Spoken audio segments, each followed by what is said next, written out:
Chapter 2 solutions. ഈ ചാപ്റ്ററിൽ നമ്മൾ കണ്ടു കഴിഞ്ഞ കാര്യങ്ങൾ എന്തൊക്കെയാണ്? വാട്ട് ഈസ് എ സൊല്യൂഷൻ, അതുപോലെ different types of binary solutions, അതായത് solid solution, liquid solution and gaseous solution. പിന്നീട് കണ്ടത് എന്താണ്? Different concentration terms. ആ ഡിഫറെൻറ്റ് കോൺസെൻട്രേഷൻ ടേംസിൽ ഏതൊക്കെയാണ് ടെമ്പറേച്ചർ ഡിപ്പെൻഡൻറ്റ്, ഏതൊക്കെ ടെമ്പറേച്ചർ ഡിപ്പെൻഡ് ചെയ്യുന്നില്ല എന്നൊക്കെ കണ്ടു കഴിഞ്ഞു. ഈ ഭാഗത്ത്, അതായത് ഇന്നത്തെ ക്ലാസ്സിൽ നമ്മൾ കൂടുതലായിട്ട് ഡിസ്കസ് ചെയ്യുന്നത് പുതിയൊരു ടേമാണ് സോളിബിലിറ്റി. ലേയത്വം എന്നാണ് അതിന് മലയാളം. അപ്പോൾ എന്താണ് സോളിബിലിറ്റി? ഇതാണ് നമുക്ക് മനസ്സിലാക്കാനുള്ളത്. ഇതിനായിട്ട് നമ്മളൊരു എക്സാമ്പിൾ എടുക്കുക. അതായത് ഒരു സൊല്യൂട്ട് എ, ഇപ്പോൾ സോഡിയം ക്ലോറൈഡ് ആവാം, അല്ലെങ്കിൽ ഷുഗർ ആവാം, ഏതെങ്കിലും നമ്മൾ സൊല്യൂട്ട് എ എന്ന് പറഞ്ഞു. ഒരു സൊല്യൂട്ട് എ ഒരു 10 ml വെള്ളത്തിലേക്ക് അലിയിക്കുകയാണ്. അപ്പോൾ ഈ സൊല്യൂട്ട് എ ആദ്യം ചേർത്തപ്പോൾ നന്നായിട്ട് അലിഞ്ഞുകൊണ്ടേ ഇരിക്കുന്നുണ്ട്. 10 ml വെള്ളത്തിലേക്ക് ഇട്ടപ്പോൾ അലിഞ്ഞുകൊണ്ടേ ഇരിക്കുന്നു.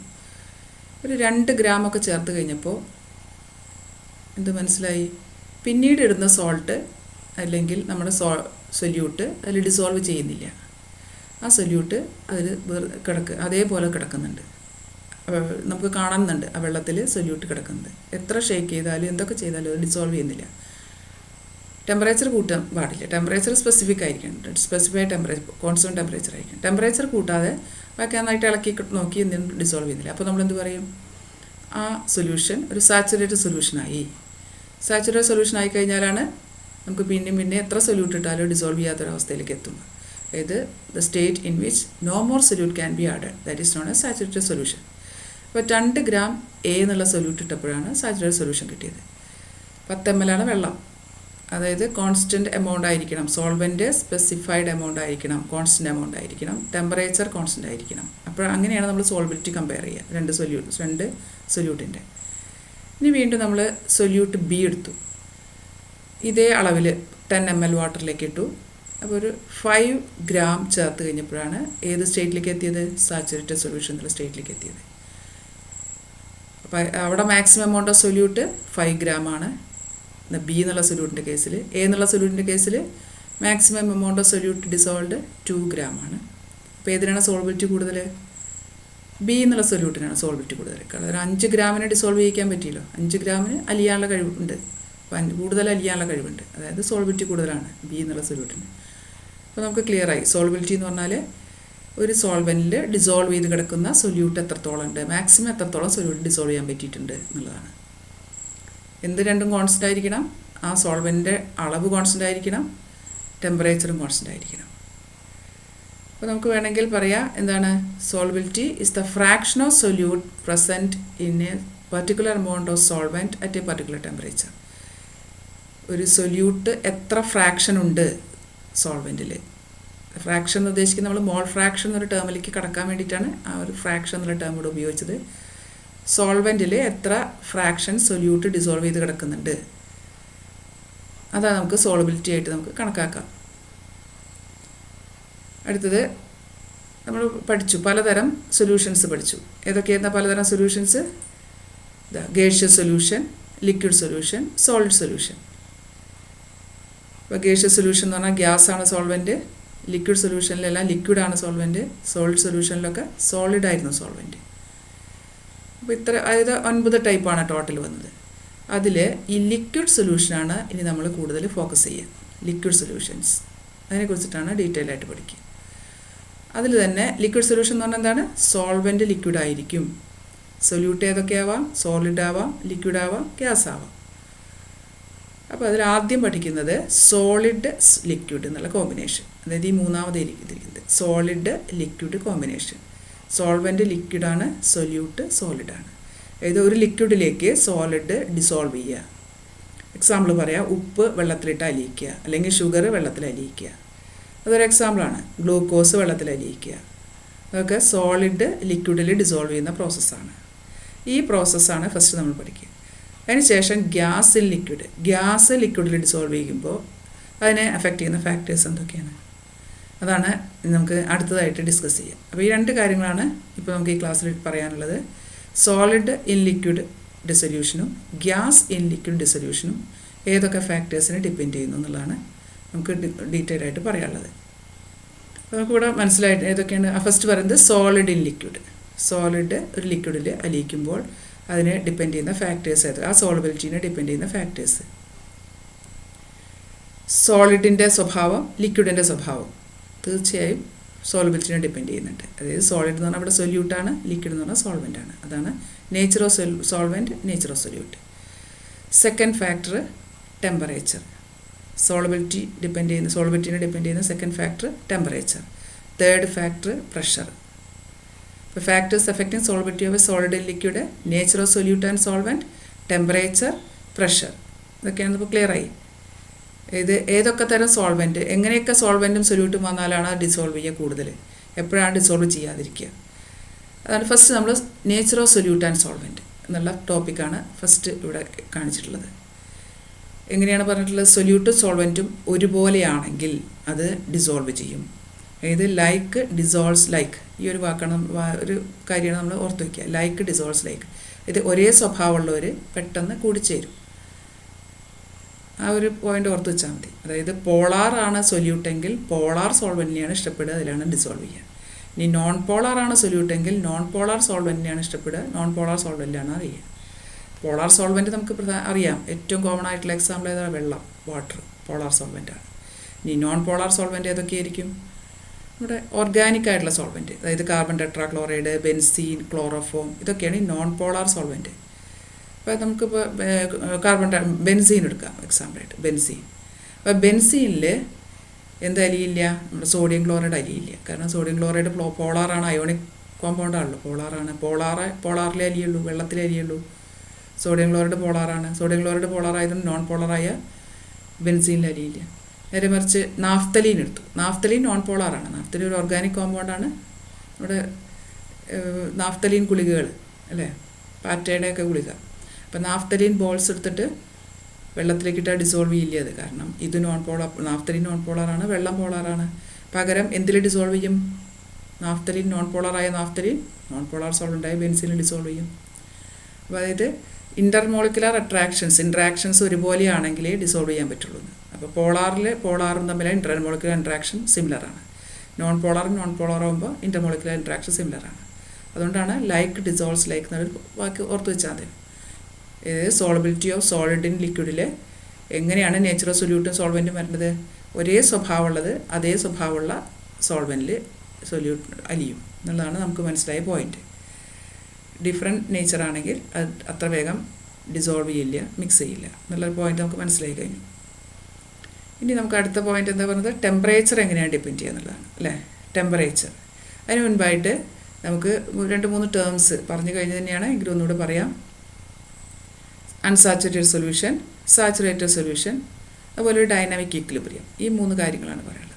സാച്ചുറേറ്റഡ് സൊല്യൂഷൻ നമ്മൾ കണ്ടു കഴിഞ്ഞു. Solution which no more solute can be dissolve at the same temperature. ഒരു സൊല്യൂട്ട് ഇട്ടാൽ ഇനി അലിയില്ല എന്നുള്ളൊരവസ്ഥ എത്തിക്കഴിഞ്ഞാലാണ് സാച്ചുറേറ്റഡ് സൊല്യൂഷൻ. അപ്പോൾ അതിന് മുൻപുള്ള സ്റ്റേറ്റ് ആണ് എന്ത്? Unsaturated solution. എത്ര സൊല്യൂട്ട് അലിയാൻ പറ്റുന്നൊരു സ്റ്റേറ്റ് ഉണ്ടാവും, അതാണ് അൺസാച്ചുറേറ്റഡ് സൊല്യൂഷൻ. അതുപോലെ എന്താണ് ഡൈനാമിക് ഇക്വിലിബ്രിയം? ഈ സാച്ചുറേറ്റഡ് സൊല്യൂഷനിൽ ഡിസോൾവ് ചെയ്ത സൊല്യൂട്ടും ഡിസോൾവ് ചെയ്യാത്ത സൊല്യൂട്ടും തമ്മിൽ ഒരു ഇക്വിലിബ്രിയം ഉണ്ടാവും, അതാണ് ഡൈനാമിക് ഇക്വിലിബ്രിയം. അടുത്തത് effect of temperature on the solubility of solid in liquid. അതിന് നമുക്ക് ലെ ഷാറ്റ്ലിയർ പ്രിൻസിപ്പിൾ ആവശ്യമായിട്ട് വരും. ലെ ഷാറ്റ്ലിയർ പ്രിൻസിപ്പിൾ അപ്ലൈ ചെയ്തിട്ടാണ് ടെമ്പറേച്ചറിൻ്റെ ഇൻഫ്ലുവൻസ് പറയുക. അതിനായിട്ട് ഒരു സോളിഡ് ഒരു ലിക്വിഡിൽ അലിയുന്നു. അപ്പോൾ ചില സോളിഡ്സ് ലിക്വിഡിൽ അലിയുമ്പോൾ അത് എൻഡോതെർമിക് റിയാക്ഷൻ വഴിയായിട്ടും ആണ് നടക്കുക. അതായത് ഹീറ്റ് അബ്സോർബ് ചെയ്യുന്ന, എൻറ്റർ ചെയ്യുന്ന ടൈപ്പ് റിയാക്ഷൻസാണ് ചില ഡിസൊല്യൂഷൻ. അതിനൊരു എക്സാമ്പിളാണ് അമോണിയം ക്ലോറൈഡ് വെള്ളത്തിൽ അലിയിക്കുന്ന process, NH4Cl dissolved in water. ഇനി വേറെ ചില ഡിസൊല്യൂഷൻ, ചില സൊല്യൂട്ട് വെള്ളത്തിൽ ഡിസോൾവ് ചെയ്യുമ്പോൾ അല്ലെങ്കിൽ സോൾവെൻറ്റ് ഡിസോൾവ് ചെയ്യുമ്പോൾ അത് എക്സോതെർമിക് റിയാക്ഷൻ വഴി നടക്കും. അതായത് ഹീറ്റ് എക്സിറ്റ് ആവുന്ന ടൈപ്പ്, ഹീറ്റ് പുറത്തു പോകുന്ന ടൈപ്പ് റിയാക്ഷൻസ് ആയിരിക്കും ഈ ഡിസൊല്യൂഷൻ എന്നുള്ള പ്രോസസ്സ് ചില സൊല്യൂട്ടിൻ്റെ കേസിൽ. അത്തരത്തിലുള്ളൊരു സൊല്യൂട്ടാണ് NaOH, സോഡിയം ഹൈഡ്രോക്സൈഡിൻ്റെ എന്നുള്ള സൊല്യൂട്ട്. അതെങ്ങനെ നമുക്ക് മനസ്സിലാക്കാം? അതായത് സോഡിയം ഹൈഡ്രോക്സൈഡ് അല്ലെങ്കിൽ NaOH എന്നുള്ള സൊല്യൂട്ട് വെള്ളത്തിൽ ഡിസോൾവ് ചെയ്യുമ്പോൾ ആ ഡിസോൾവ് ചെയ്ത പാത്രത്തിന് നല്ല ചൂടുണ്ടായിരിക്കും ആ ഡിസൊല്യൂഷൻ നടക്കുന്ന സമയത്ത്. അതായത് ആ ഡിസൊല്യൂഷൻ വഴി ഹീറ്റ് പുറത്തു വന്നു, ആ ഹീറ്റ് പാത്രത്തെ ചൂടാക്കും. അതുപോലെ അമോണിയം ക്ലോറൈഡാണ് നമ്മൾ ഡിസോൾവ് ചെയ്യിക്കുന്നതെങ്കിൽ, വെള്ളത്തിൽ ഡിസോൾവ് ചെയ്യിക്കുന്ന ഒരു പാത്രത്തിൽ വെച്ചിട്ട് ആ പാത്രത്തിന് എന്ത് സ്വഭാവമായിരിക്കും കാണുന്നുണ്ടാവുക? നല്ല തണുത്തിരിക്കും ആ പാത്രം. തണുപ്പ് കിട്ടുന്നത് എന്തുകൊണ്ടാണ്? ആ വെസലിലെ അല്ലെങ്കിൽ ആ പാത്രത്തിൻ്റെ ഹീറ്റ് ഈ അമോണിയം ക്ലോറൈഡിനെ ഡിസോൾവ് ചെയ്യാൻ വേണ്ടിയിട്ട് ഉപയോഗിച്ചു. അമോണിയം ക്ലോറൈഡ് വെള്ളത്തിൽ ഡിസോൾവ് ചെയ്യാൻ വേണ്ടി ഹീറ്റ് ആവശ്യമാണ്. അത് എൻഡോതെർമിക് റിയാക്ഷൻ ആണല്ലോ. ആ വേണ്ട ഹീറ്റ് എവിടെ നിന്ന് എടുത്തു? ആ പാത്രത്തിൽ നിന്ന് എടുത്തു. അപ്പോൾ പാത്രം നല്ല തണുത്തു. അങ്ങനെ എൻഡോതെർമിക്കായിട്ടും എക്സോതെർമിക്കായിട്ടും ഡിസൊല്യൂഷൻ പ്രോസസ്സ് ഉണ്ട്. കൂടുതൽ ഡിസൊല്യൂഷൻ പ്രോസസ്സുകളും എന്താണ്? എൻഡോതെർമിക്കാണ്. കുറച്ചും ഡിസൊല്യൂഷൻ എക്സോതെർമിക്കായിട്ടും വരുന്നുണ്ട്.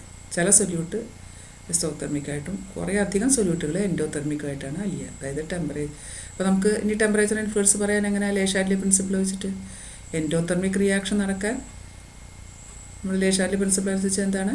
ഹീറ്റ് കൂടുതൽ കൊടുക്കുകയാണ് വേണ്ടത്. അതായത് ടെമ്പറേച്ചർ കൂട്ടി കൊടുക്കുക. Rise in temperature increase the endothermic reaction, that is the dissolution. ഇനി എക്സോതെർമിക് ആയിട്ടാണ് ഡിസൊല്യൂഷൻ നടക്കുന്നതെങ്കിലോ decrease in temperature favour the reaction, dissolution process. ഇപ്പോൾ ടെമ്പറേച്ചർ കുറച്ചാൽ എക്സോതെർമിക് റിയാക്ഷൻ നടക്കും, അതായത് എക്സോതെർമിക് ആയിട്ടുള്ള ഡിസൊല്യൂഷൻ പ്രോസസ്സ് നടക്കും. ടെമ്പറേച്ചർ കൂട്ടിയാൽ എൻഡോതെർമിക് ആയിട്ടുള്ള ഡിസൊല്യൂഷൻ പ്രോസസ്സ് നടക്കും. കൂടുതൽ ഡിസൊല്യൂഷനും എൻഡോതെർമിക് ആയതുകൊണ്ട് ടെമ്പറേച്ചർ കൂട്ടിയാലാണ് എന്ത് കൂടുക? ഡിസൊല്യൂഷൻ വേഗം നടക്കാൻ നമുക്ക് ഏകദേശം ഒരു ഐഡിയ കിട്ടി. ഇതാണ് സോളിഡ് ലിക്വിഡിൽ അലിയുന്ന പ്രോസസ്സിനെ എങ്ങനെ ടെമ്പറേച്ചർ ഡിപ്പെൻഡ് ചെയ്യുന്നു എന്നുള്ളതിൻ്റെ എക്സ്പ്ലനേഷൻ. അടുത്ത ഫാക്ടർ ഏതാണ്? മൂന്നാമത്തെ ഫാക്ടർ പ്രഷറിൻ്റെ ഇൻഫ്ലുവൻസ് ഡിസൊല്യൂഷനിൽ, അതായത് സോളിഡ് ലിക്വിഡിൽ അലിയുമ്പോൾ ഉള്ള പ്രോസസ്സിന് പ്രഷറിന് എന്തെങ്കിലും ഇൻഫ്ലുവൻസ് ഉണ്ടോ ഇല്ലേ? അപ്പോൾ പ്രഷറിന് ഇൻഫ്ലുവൻസ് ഒന്നും തന്നെ ഇല്ല. ഇത് സോളിഡും ലിക്വിഡും മാത്രമേ ഇതിലുള്ളൂ. ഗ്യാസ് ഇല്ല. ഗ്യാസ് വരുമ്പോൾ മാത്രമേ പ്രഷറിന് ഇൻഫ്ലുവൻസ് വരുന്നുള്ളൂ. സോളിഡും ലിക്വിഡും ഇൻകംപ്രസിബിളാണ്. അതുകൊണ്ട് pressure has no effect on the solubility of solid in liquid. എന്താണ് റീസൺ എന്നുള്ളത് നമുക്ക് മനസ്സിലാക്കി വയ്ക്കണം. എന്താണ് റീസൺ? സോളിഡും ലിക്വിഡും ഇൻകംപ്രസിബിൾ ആയതുകൊണ്ട് pressure has no effect on the solubility of solid in liquid. ഇത്രയും പോയിൻറ്റ്സ് ക്ലിയർ ആയി. ഇത് nature of solute and solvent, then temperature, pressure, ഇതൊക്കെ സോൾബിലിറ്റി ഓഫ് സോളിഡ് ഇൻ ലിക്വിഡിനെ എങ്ങനെ ഡിപ്പെൻഡ് ചെയ്യുന്നു എന്നുള്ള കാര്യങ്ങളാണ് നമ്മളിപ്പോൾ ഡിസ്കസ് ചെയ്തത്. അടുത്ത നമുക്ക് ഡിസ്കസ് ചെയ്യാനുള്ള ടോപ്പിക് ഏതാണ്? അടുത്ത ലിക്വിഡ് സൊല്യൂഷനാണ്. അതായത് ഇപ്പോൾ പറഞ്ഞു വെച്ചിട്ടുണ്ടായിരുന്നു, ഗ്യാസ് ലിക്വിഡിൽ അലിയുന്ന സമയത്ത് ആ സോളബിലിറ്റീനെ ഏതൊക്കെ ഫാക്ടേഴ്സ് ഡിപ്പെൻഡ് ചെയ്യുന്നു? Gas dissolves in liquid. Gas dissolve ചെയ്ത് ലിക്വിഡിൽ ഡിസോൾവ് ചെയ്ത് കിട്ടുന്ന ലിക്വിഡ് സൊല്യൂഷൻ. അതിനെ നമ്മൾ nature of solute and solvent, temperature, pressure, ഇവയൊക്കെ എങ്ങനെ എക്സ്പ്ലെയിൻ ചെയ്യാം? Solubility of gas in liquid. ആദ്യം പറഞ്ഞ പോലെ തന്നെ nature of solvent and solute, temperature, pressure, ഇതാണ് factors affecting the solubility of gas in liquid. അതിൽ first one solubility of gas in liquid. അതിൽ ഫസ്റ്റ് വൺ ആണ് nature of solute and solvent.